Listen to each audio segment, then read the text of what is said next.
Welcome to our channel నాన్ వేషణ. అందరికీ తెలుసు కదా. అయితే రోజు రోజుకి ఈయన మీద కొంచెం నెగిటివిటీ ఎక్కువైపోతుంది. దీని గురించి ఒకసారి డిస్కస్ చేద్దాం.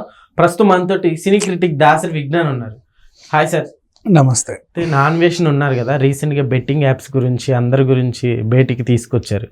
అయితే ఒక పక్క ప్రశంసలు ఎన్నైతే వస్తున్నాయో అట్లానే నెగిటివిటీ కూడా వస్తుంది. అసలు ఏంటి, ఏం చెప్తారు దీని గురించి? ఫస్ట్ ఆఫ్ ఆల్ నెగిటివిటీ అనేది ఒకటి మీద ఎడవాలంటే పాజిటివిటీ అనేది ఒకటి చావాలా. ఈ పాజిటివిటీ ఎక్కడ ఉంది వీడి మీద? సరే, ఇప్పుడు బాగా చెప్పావు, ఈయన మీద నెగిటివిటీ వస్తుంది, ఓకే డన్. నెగిటివిటీ రావాలంటే ఆల్రెడీ ఒకటి మీద పాజిటివిటీ అనేది చావాలి కదా. వీడి మీద పాజిటివిటీ ఏముంది? పాజిటివిటీ అంటే ఇప్పుడు బెట్టింగ్ యాప్స్ ప్రమోట్ చేసే వాళ్ళని అంటే ఇప్పుడు పోలీసులు ఏం చేస్తున్నారు, డ్రైవ్ చేశారు. ఆ డ్రైవ్కి ఒరే నీకు ఎవడని తెలిస్తే చెప్పరా అంటే వాడు తెలిసిన 4 పేర్లు చెప్పాడు. దీంట్లో వీడు చేసింది ఏముంది?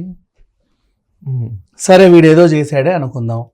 పోలీసులకి క్రిమినల్స్ దగ్గర కూడా తీసుకుంటారు ఏమన్నా వాళ్ళకి ఇన్ఫర్మేషన్ కావాలి అనుకుంటే. అలానే ఆ క్రిమినల్ దేవుడు అయిపోడు కదా. ఇప్పుడు నాన్ వేషణ అనేవాడు వీడి మీద ఎక్కడుంది పాజిటివిటీ? దేశద్రోహి వీడు. ఫర్ ఎగ్జాంపుల్, లక్ష్మీదేవి బీర్ ఇక్కడ అమ్ముతున్నారు అని చెప్పేసి దాన్ని వెకిలి చేష్టలతో ప్రమోట్ చేశాడు. సరే, ఒక దేశంలో నిజంగా దేవుడి బొమ్మతో ఏదైనా అలాంటివి ఉందనుకో, మనం ఏం చేస్తామంటే బేసికల్లీ ఒకవేళ నిజంగా హిందువుల మనోభావాలు దెబ్బతింటున్నాయి దానికి సంబంధించిన అంశం అనుకుందాం కాదు. ఇప్పుడు చెప్పులపై గణేష్ బొమ్మలు, మిడ్డీలపై ఇంకేవేవో కొంతమంది ఇట్లాంటివి వేసుకుంటున్నారు కదా, అప్పుడు మనం దాన్ని ఖండిస్తాం 100%. అంతెందుకుమా, తాప్సీయే, మన తాప్సీయే గౌన్ వేసి, క్లీవేజ్ గౌన్ వేసి ఇక్కడ టెంపుల్ జ్యువెలరీ వేస్తే ఒప్పుకోవాలా, పిచ్చ తిట్లు తిట్టారు. నువ్వు క్లీవేజ్ పైన లక్ష్మీదేవిని ఎలా వేస్తావు అని. అది వేరే, అంటే మన తాప్సీ మన బంగారం చేస్తేనే మనకి ఇంత మండితే అవునా? వేరే వేరే దేశంలో ఇలాంటివి చూస్తే కొంచెం అన్న రగలాలా. ఇన్ కేస్ నిజంగా నువ్వు దాన్ని ఏదో అంటే దానివల్ల నీకు ఇబ్బంది కలుగుతుంది అనుకుంటే నువ్వేం చేస్తావు, దాన్ని ప్రమోట్ చేస్తున్నావు అంటే దేవుడు అంటే నీకు ఆటగా ఉందా? సరే, ఉండనీలే, నష్టమేం లేదు, నీ అభిప్రాయం నీది. నువ్వే నాస్తికుడివో, ఇంకేవడో పోరం పోకువో, లేకపోతే ఇంకే పనికిరానోడువో అనుకుందాం, తర్వాత సంగతి. నెక్స్ట్ మళ్ళీ ఆటగాడు అనే పేరు పెట్టేసి థాయిలాండ్లో అమ్మాయిలకి, మీకు ఎవరికైనా సరే అమ్మాయిల మీద మోజు ఉంటే ఇక్కడికి రండి, ఎంతమంది కావాలంటే అంతమందితో ఎంజాయ్ చేయండి అని చెప్పాడు. అవును. నెక్స్ట్, పలకలేని మాటలు, జుగుప్సాకరమైన మాటలు, మన దగ్గర మన తెలుగు లాంగ్వేజ్లో అనకూడని కొన్ని మాటలు, అనలేని మాటలు, అవును, వాటితో మేము విదేశాల్లో వాళ్ళకి అది ఏ అర్థం వస్తుందో. ఇప్పుడు విజ్ఞానం అంటే ఇక్కడ విజ్ఞానం, ఫర్ ఎగ్జాంపుల్ విదేశాల్లో విజ్ఞానం అంటే దయ్యం, ఆ పేరుతో ఉండొచ్చేమో చెప్పలేం కదా. పదానికి ప్రాంతాన్ని బట్టి అర్థాలు మారిపోతూ ఉంటాయి, ఏ లాంగ్వేజ్ ఆ లాంగ్వేజ్. మనం అది తప్పు అనడానికి లేదు. అలాంటి మాటలు మనం మాట్లాడలేవు. ఆ పేరుతో వాళ్ళ రెస్టారెంట్స్, ఐటమ్స్, క్లబ్స్, పబ్స్ ఏ ఉన్నా సరే వాడు దాన్ని చూపించి ప్రమోట్ చేసి వాళ్ళ చేత కూడా అనిపించి వాళ్ళని కూడా బాడీ షేమింగ్ చేస్తా చండాలంగా మాట్లాడతాడు. నెక్స్ట్ మళ్ళీ పరేషన్ బాయ్స్ అనే అబ్బాయి ఉన్నాడు కదా, పరేషన్ బాయ్స్ అనో లేకపోతే ఇంకో స్కూటర్ మీద ఇప్పుడు బయాస్ అని, హర్ష సాయో, హూ ఎవర్ ఇట్ ఈస్, వాళ్ళ యూట్యూబ్ ఛానల్స్లో వాళ్ళు ఏదో చేస్తున్నారు కంటెంట్. వాళ్ళు ఎప్పుడు కూడా బూతులు మాట్లాడలా. ఒక బెట్టింగ్ యాప్ ప్రమోట్ చేశారు, మహా సెలబ్రిటీల నుంచి అందరికి నోటీసులు వెళ్ళాయి, ఇది తప్పు అని చెప్పారు, వాళ్ళు కూడా దాన్ని ఎదుర్కొంటారు అంతే.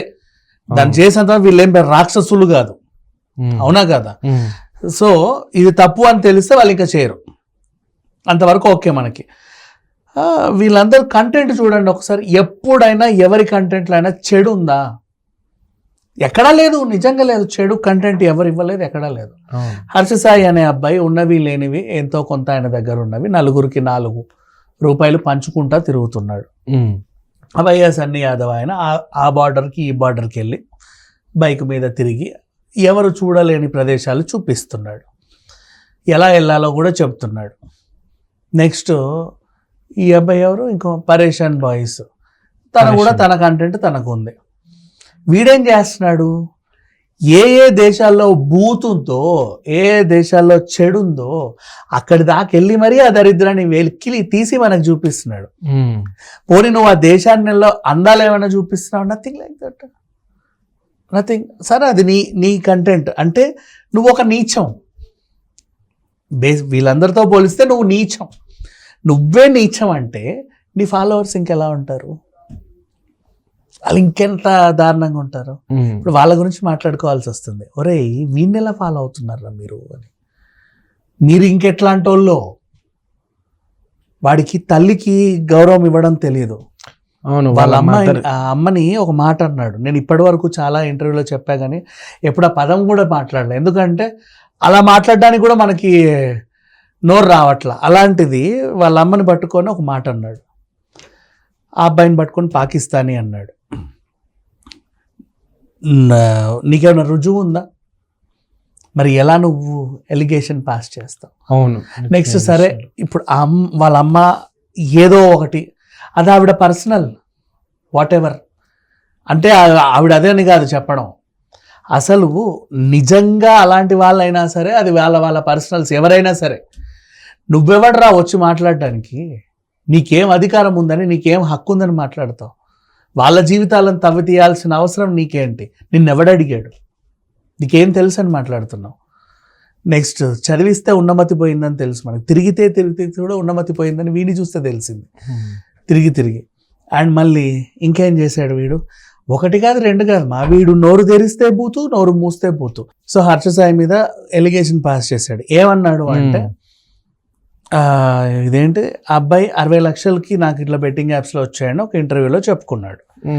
బ్యాంక్ ట్రాన్సాక్షన్స్ కూడా చూపించుకున్నాడు, ఇలా జరిగిందండి. అండ్ ఇంకెప్పుడు ఇలాంటివి చేయమని కూడా నిన్న ఇంకో వీడియోలో కూడా చెప్పాడు.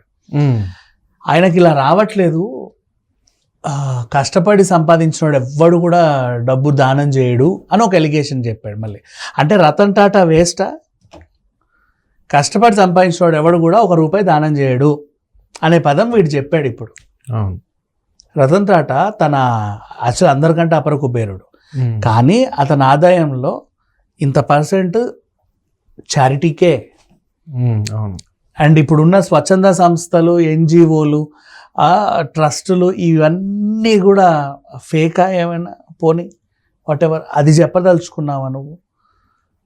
నువ్వు ఎలా అంటావు కష్టపడి సంపాదించాడు ఎప్పుడు ఎవరికి రూపాయి ఇవ్వడం? నీ మెంటాలిటీ అది. కష్టపడి సంపాదిస్తేనే నలుగురికి పెట్టాలనిపిస్తుంది, ఎందుకంటే అవతలోడి కష్టం కూడా తెలుస్తుంది. నీలాగా ఊరికే వస్తే ఎవరికి ఇవ్వబుద్ధి కాదు. నీకు అర్థమైందా? కష్టపడ్డోడే నలుగురికి పెడతాడు. ఎందుకు అంటే అవతలోడి కష్టం కూడా వీడికి తెలుసు కాబట్టి. అది మ్యాటర్. ఓకే, వీడు చెప్పింది తప్పు. నెక్స్ట్ మళ్ళీ హవాలా రూపంలో 10 కోట్లు వస్తాయి హర్ష సాయికి అన్నాడు. ఎలా వస్తాయిరా అని అడిగారు. నేను చెప్తా, ఒక నోటు పుష్ప సినిమా లాగా ఇలా చించి ఇక్కడ ముక్క ఉంటుంది, ఇంకో ముక్క దుబాయ్లో ఉంటుందంట. దుబాయ్కి వెళ్ళా ముక్క చూపిండి నీకు 10 కోట్లు ఇచ్చేస్తారంట. సరే తీసుకున్నా, దుబాయ్కి వచ్చా 10 కోట్లు తీసుకున్నా. ఎట్ట తేవాలి ఇక్కడికి? ఎలా తేవాలి? ఎలా తెస్తారు? పోనీ అక్కడ బంగారం దొరుకుతుంది కాబట్టి ఒక ఇటుక కొన్నాం అనుకో, ఆ ఇటుక నన్ను ఎట్ట తెచ్చావు ఇక్కడికి? గాల్లో, ఎయిర్పోర్ట్లో ఖచ్చితంగా. ఇంకో దేశం తిరిగేవాడికి వీడికి తెలియదు ఆ మాత్రం బేసిక్ సెన్స్. కానీ వీడికి ఏం తెలుసో తెలుసా? నేనే ఇట్లాంటి వాడినంటే నన్ను ఫాలో అయ్యే వాళ్ళు ఇంకా నాకన్నా ఎదవాళ్ళు ఉంటారు, వాళ్ళకి ఏం చెప్పినా నమ్మేస్తారు అని చెప్పేసి ఇలాంటి స్టోరీలన్నీ చెప్తాడు.